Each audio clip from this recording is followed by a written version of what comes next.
Es que además, siendo España un país maravilloso, con geografía, gastronomía, con gente espectacular, si España fuera capaz de aplicar unos tipos más competitivos, como hizo Irlanda en su momento, España sería un polo de atracción de inversión, de emprendedores, pero no solo de emprendedores, sino de fondos de inversión, de multinacionales, que hoy no lo somos por el infierno fiscal que tenemos y el infierno regulatorio que tenemos. O sea, España es un infierno regulatorio.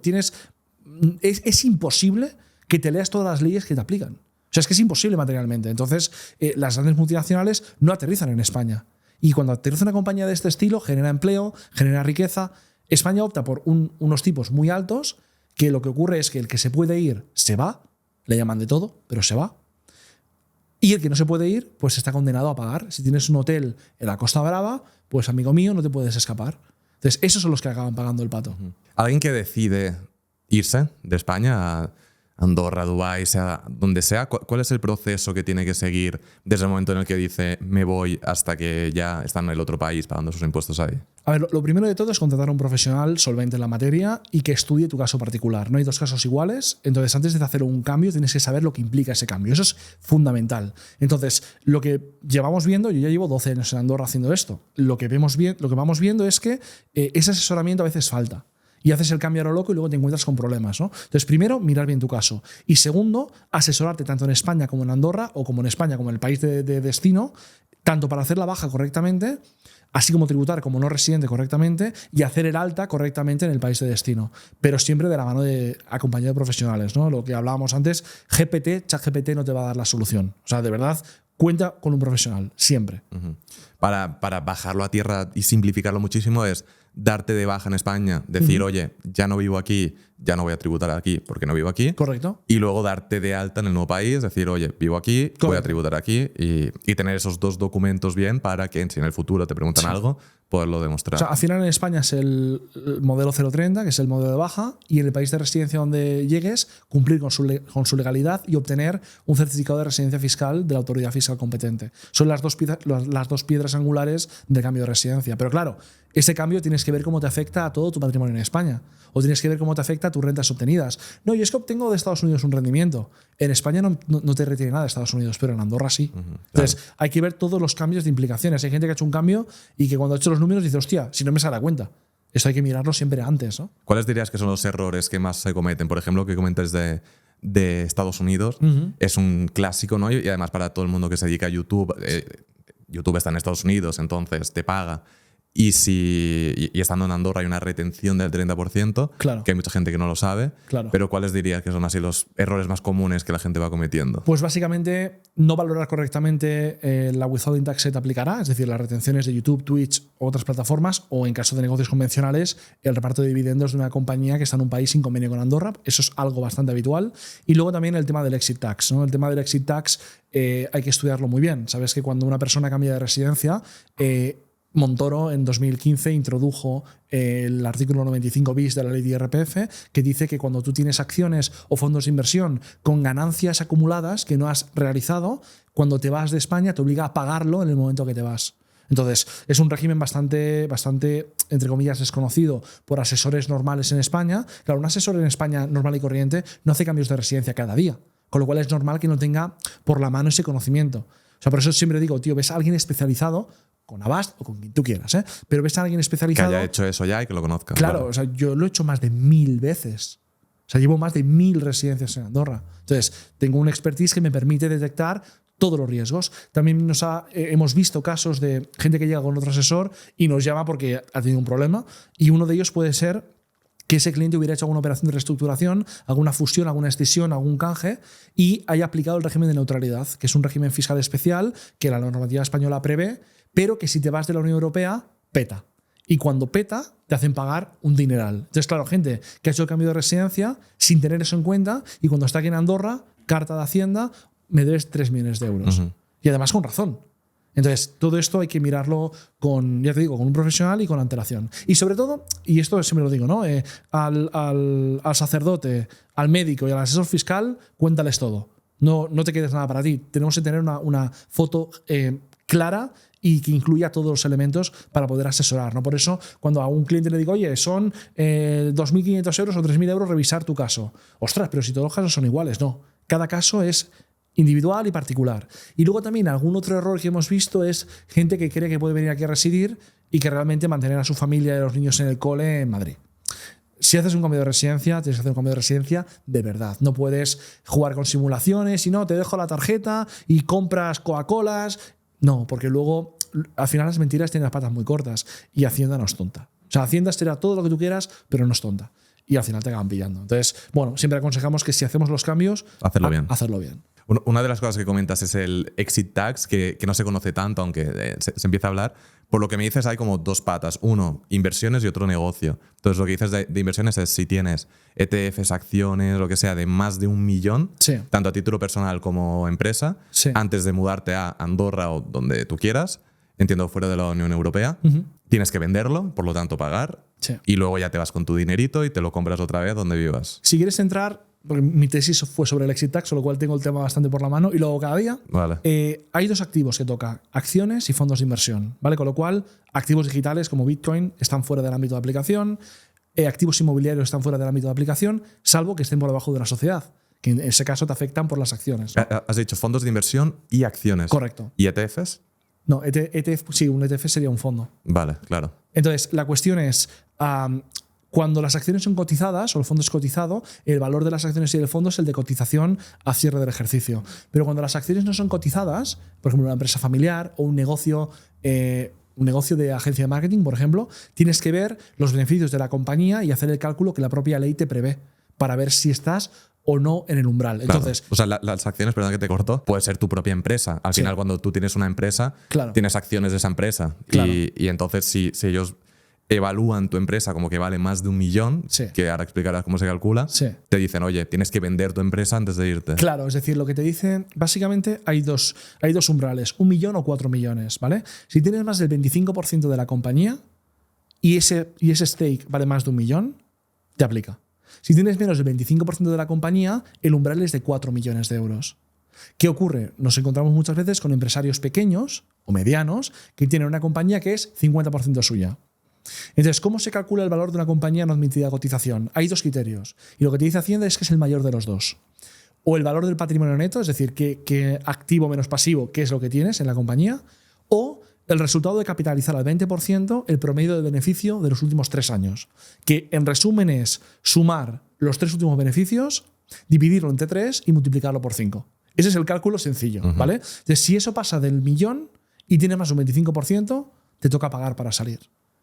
También te digo, hay una frase muy importante que la gente olvida y es que dice salvo valor de prueba en contrario. O sea, si ha habido una operación mercantil, una ampliación de capital, una compra de una parte de las acciones que ha puesto de manifiesto un valor superior, aplicará ese valor.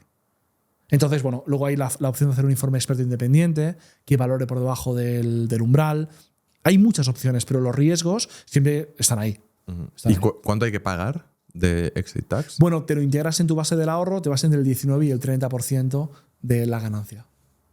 Vale, o sea, pero lo que tienes que hacer es como vender esa empresa a ti como persona física. Simulas como una venta. O sea, por así decirlo, simulas una venta de la compañía. Vale. Y tributas igual que si la vendieras. El problema es que mucha gente no tiene la liquidez para poder pagar esa ganancia. Porque al final es una ganancia ficticia, ¿no? Claro, y hay gente que no se puede ir de España por esa situación. El problema está cuando la persona se va de España, contrata un asesor de 3 al cuarto o no contrata asesor, porque GPT es muy inteligente, viene a Andorra o se va a cualquier país y de repente le llega una carta de Hacienda, cuando ya ha consolidado su residencia en el otro país. En ese momento debe. No puedo decir, perdón, vuelvo. No. Tú ya debes ese dinero y o lo pagas o te van a embargar todos los bienes. Y una persona, imagínate, que se ha mudado al extranjero, que le llega una carta de Hacienda con una multa o que le solicitan dinero por A, B o C y no puede pagarlo o no quiere, ¿qué ocurre? A ver, aquí hay una cuestión muy importante y es que los países colaboran en materia de recaudación. Hay convenios, los convenios, por ejemplo, entre Andorra y España recogen en el artículo 24, que es la asistencia mutua. Entonces, al final, Andorra colaborará con España en la recaudación en bloquear cuentas, etcétera, ¿no? Claro, al final te dicen tienes que pagar y si tú no pagas, pues proceden a lo que se llama la ejecución forzosa, que es embargo de cuentas, embargo de activos, etcétera. Claro, no creo que a nadie le gusta vivir embargado, por tanto, mejor mirarlo bien primero. Has hablado mucho de Andorra, estamos hablando de esto en Andorra, llevas 12 años viviendo aquí. te encanta el país. A día de hoy, pero también comentabas que hay problemas con la vivienda y otras cosas. ¿Dirías que a día de hoy sigue siendo una opción interesante o ya ha llegado a un punto en el que hay tanta gente que ya no lo ves tan interesante como antes? De cara al empresario que se desplaza, sigue siendo una jurisdicción súper interesante. Hay que ver cómo cambian las normas a corto plazo y cómo eso puede afectar a esta afirmación, pero hoy por hoy sigue siendo un destino muy atractivo y muy interesante para venir. No solo por la fiscalidad, sino por todo lo que he dicho, la seguridad, el entorno, también el ambiente de emprendimiento, los eventos que hay. Hay mucho movimiento que no solo te permite pagar menos, sino también te permite crecer en contactos, crecer en valor, crecer en facturación, crecer en beneficio. Entonces, para mí sigue siendo un hub súper importante y yo recomiendo Andorra como lugar.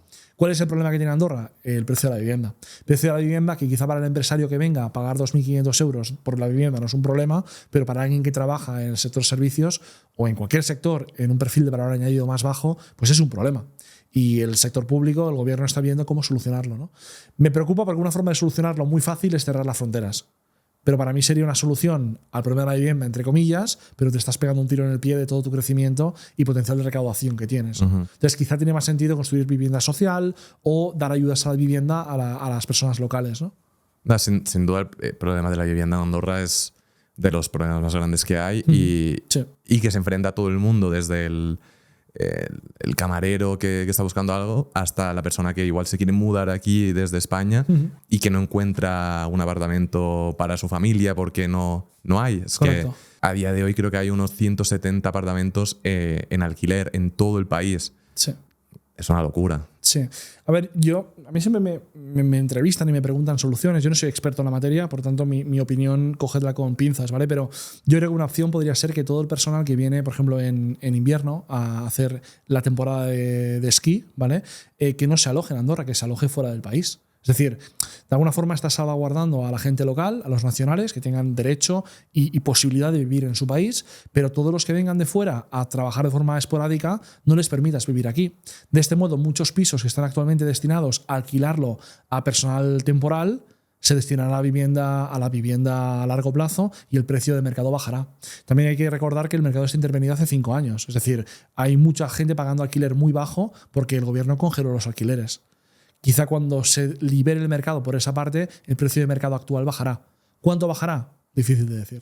¿Pero por qué dices que el precio bajará cuando se libere este bloqueo? Claro, tú piensas que hay gente pagando 2.000 por un piso de 2 habitaciones y por el mismo piso gente pagando 500 euros. Si tú liberas el mercado, lo que va a hacer es que el mercado libre bajará porque meterás más oferta liberada. Vale, exacto, vale. Bajará, pero para muchos otros subirá. Claro, para todos aquellos que han estado protegidos durante estos 5 años, inevitablemente subirá. Pero el precio de mercado bajará. Lo que no sé es si el precio se establecerá en 1.800 o en 1.000. Es decir, tendríamos que ver en términos de magnitud cuánto bloqueo de piso hay regulado y cómo el mercado reaccionará a esta desregulación. Que por otro lado, dudo que llegue a corto plazo, porque creo que el gobierno protegerá, como no puede ser de otra forma, a nivel electoral, a la gente que está actualmente protegida. Sí, ¿no? obvio. ¿Y cómo ver la estrategia que al final se ha estado utilizando estos últimos años, que es construir viviendas de lujo? Las torres, tenemos complejos así de lujo, que al final, por lo que he ido viendo, este tipo de viviendas lo que ha generado es que la gente lo compre, más que lo compre para alquilar, sino que lo compren y ellos vivan. Y al final lo que hace es alojar a gente de un poder adquisitivo más alto, ¿no? Que realmente, si lo piensas, tiene sentido la estrategia, porque es la gente que tiene mucho dinero que compre su vivienda, está invirtiendo en el país, se gasta dinero, paga impuestos y tal, y luego libera todos los otros pisos para la gente o la otra gente. A ver, aquí hay 2 temas muy importantes. Uno, hoy en día comprar en Andorra para alquilar no es rentable. Es decir, el rendimiento que te da una compra para alquiler está en torno al 2%, con lo cual no tiene sentido. 3% a lo sumo. Sí, sí. Bueno, sí, si cuentas con la plusvalía futura que se va a revalorizar, sí, pero a efectos prácticos el modelo de comprar para alquilar no funciona. Porque el precio de la compra está muy por encima del precio de alquiler, a pesar de lo caro que está el alquiler, ¿no? Eso es lo primero. Y en segundo lugar, un promotor ¿qué tiene que promocionar? Un promotor como empresario tiene que promocionar aquello que considera que puede sacar más margen. Y con el coste del suelo y con el coste de la construcción hinchados, o compras para promocionar lujo o no tiene sentido el negocio. Entonces, ¿qué ha provocado? Que todo promotor que compraba terrenos compraba para promocionar lujo, incluso en zonas que no son de lujo. O sea, si tú compras un terreno en una zona de lujo, tiene sentido que construyas lujo. Pero hoy está pasando que hay zonas que no son para nada de lujo que están promocionando lujo. ¿Pero por qué? Porque el precio de repercusión de metro cuadrado o lo pones a 7.000, 8.000 euros el metro cuadrado o no te sale a cuenta todo el proceso productivo de compra de terreno y construcción. Entonces, ¿podemos exigir al sector privado que construya edificios para perfiles más medios o clase media? No. No, porque el promotor inmobiliario es libre de construir lo que considere. Si el sector público quiere viviendas asequibles, lo que tiene que hacer el sector público en su potestad del sector público es construir vivienda social, y lo puede hacer. Lo que ocurre es que llevamos 6 años con un problema que ya se veía venir y en 6 años no se ha reaccionado. Ahora se está reaccionando. Ahora sí. Pero tenemos el marco normativo, tenemos todas las posibilidades, falta la construcción de la vivienda social. Y luego está el punto clave para Andorra, en mi opinión, que yo no puedo resolver, es cuál es el número de personas óptimas que puede vivir en el país. Porque si el país puede crecer en población, es tan fácil como construir más. Pero si la conclusión es que el país está en su tope máximo, entonces la solución no es construir, la solución es limitar. Es una decisión que tiene que tomar el gobierno antes de continuar. Pero si quieren continuar teniendo gente, para ti una buena opción es que el gobierno, con algún tipo de asociación, con constructoras, con beneficios fiscales o económicos, lo que sea, incite a que se construyan pues, viviendas más accesibles, más económicas para todo el mundo. Y ya lo están haciendo, ¿eh? Lo que pasa es que una solución de vivienda, cuando tú la comienzas, tarda 3 años o 2 o 3 años en dar resultados, ¿no? Entonces yo para mí han comenzado tarde. Pero bueno, por lo menos han comenzado que ya es más. Y durante estos 12 años que vas aquí, ¿qué cambios más impactantes has vivido en el país? Yo cuando llegué a Andorra todo era campo. Me encanta decir esa frase. No habían torres, era pues quizá un más old school, una Andorra más vieja usanza. También era un país cuyas medidas de prevención de blanqueo de capitales estaban más reducidas. ¿Era aún un paraíso fiscal cuando te mudaste tú? No. Piensa que la condición de paraíso fiscal, cada país tiene su forma de calificarlo. España ya los había sacado. De la lista, vale. Sí. Pero no tenían convenios con ningún país, por ejemplo. Entonces yo he vivido todo el proceso de evolución del país, donde de pagar un 0% de IRPF a pagar un 10%. Eso lo he vivido, ese cambio. He vivido el cambio de la firma de convenios. He visto cómo el país ha ido evolucionando. Y el Andorra de hoy es mucho mejor que Andorra de hace 10 años en términos económicos y en términos de valor añadido. Sí que es verdad que mucha gente se queja de que antes era mucho más barata la vivienda, pero también te digo, no hay ninguna capital europea que no tenga problemas de vivienda. Es decir, tampoco hay que fustigarse como andorrano, por así decirlo, porque el problema de la vivienda se genera en toda capital europea. Y al final no es más que una señal del mercado donde te está diciendo mucha gente quiere vivir ahí. ¿Y por qué mucha gente quiere vivir ahí? Porque es un lugar increíble. Entonces, tenías que estar contento de que hubiera mucha presión de demanda. Significa que donde tú vives, mucha gente quiere vivir. Evidentemente, esa lectura desde un punto de vista de alguien con renta baja, pues es una putada, hablando claro. Sí, creo que también es importante entender que pasa aquí en Andorra, pero es que pasa en prácticamente todas las grandes ciudades del mundo, y que todo el mundo está caro. Todo está caro ahora mismo. Es una locura. Sí. Bueno, Barcelona, Madrid, París, Dubái, Mónaco, ya no te cuento. Es decir, el problema de la vivienda es un problema generalizado. Creo que se ha producido una descorrelación entre los salarios medios y el precio del metro cuadrado. Mi padre, que tiene un trabajo muy humilde sin formación, se pudo comprar un piso en 4 años, en los años 80. Entonces, esa facilidad de poder comprar una vivienda hoy ya no existe. Pero aquí lo que hay que valorar y hay que plantearse es, ¿eso es culpa de que el precio de la vivienda ha subido mucho o de que los salarios han subido poco? Quizá el problema está más en la parte salarial que en la parte del precio metro cuadrado, ¿no? Otro de los grandes temas de Andorra estos últimos meses, años, es asociación con Europa. ¿Cómo lo ves? Porque se habla de una Andorra entrando a la Unión Europea, pero luego también realmente no es entrar a la Unión Europea como tal, sino que es un tipo de acuerdo.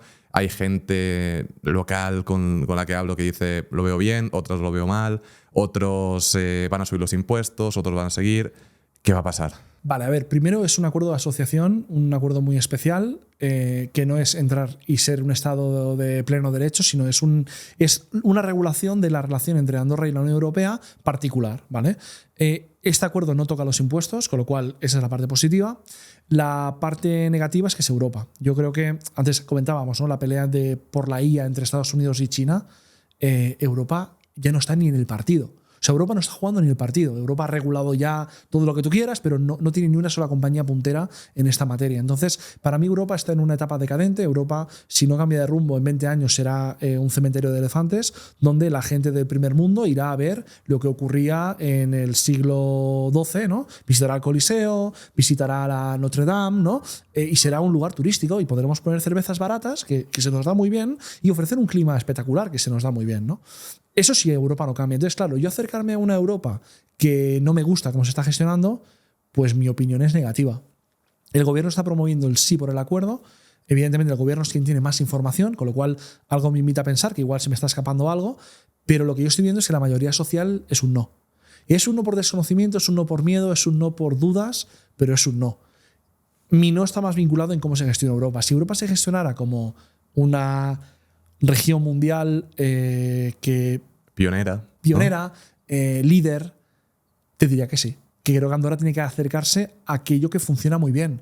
Pero acercarte a algo que funciona muy mal, ¿para qué? O sea, son cifras. Europa está actualmente fuera de la partida. O sea, juegan China y Estados Unidos. Entonces, yo no me acercaría a un grupo de países que están en decadencia. Y de hecho, donde has visto que UK ha salido, ¿no? Y yo creo que el siguiente paso es que salga Alemania. Y entonces ya sí que se acabó todo, ¿no? ¿Qué impactos en la gente que vivimos aquí crees que se puede vivir si se aprueba este acuerdo? Bueno, yo creo que Andorra, y eso es indiscutible, pierde potestad, pierde soberanía. O sea, tú cuando llegas a un acuerdo estás renunciando a poder regular libremente las cosas porque te estás sometiendo a un montón de tratados y acuerdos que Europa te obliga a someterte, ¿no? Con lo cual pierdes libertad. Yo creo que la pérdida de libertad de una jurisdicción como Andorra tan pequeña es un error, en mi opinión. Y aparte, abrirte al mundo no siempre es bueno. Si te abres, te pueden comer. Entonces, cierto nivel de proteccionismo es bueno. Incluso Donald Trump, que ha ganado hace poco, no es un político que vaya a abrir a Estados Unidos, es un político que va a proteger a Estados Unidos. Entonces, yo creo que el gobierno tiene que valorar si esta apertura es positiva o negativa. No tengo elementos de juicio para poder valorarlo, ¿no? Una cosa que sí que he leído que mucha gente está preocupada es por la libre circulación de personas, ¿no? A nivel migratorio, Andorra tiene una protección muy importante, que yo creo que deriva de ser un país muy pequeño y por tanto tiene que ser muy prudente con sus fronteras porque una oleada migratoria indebida puede romper esa seguridad, esa estabilidad, esa tranquilidad que hay en el país, ¿no? Aquí no hay peleas. O sea, cuando hay una pelea es una noticia en el periódico. Una pelea. En Barcelona, en Madrid, en París hay puñaladas todos los días. Entonces, yo creo que es muy importante para la gente de Andorra la protección de este ecosistema. Y el acuerdo de asociación podría generar que haya menos control, ¿no? Claro. Yo, en ese sentido, sí que creo que si efectivamente este acuerdo de asociación implica una apertura mayor de la que hay un riesgo ahí material. Sí, sí.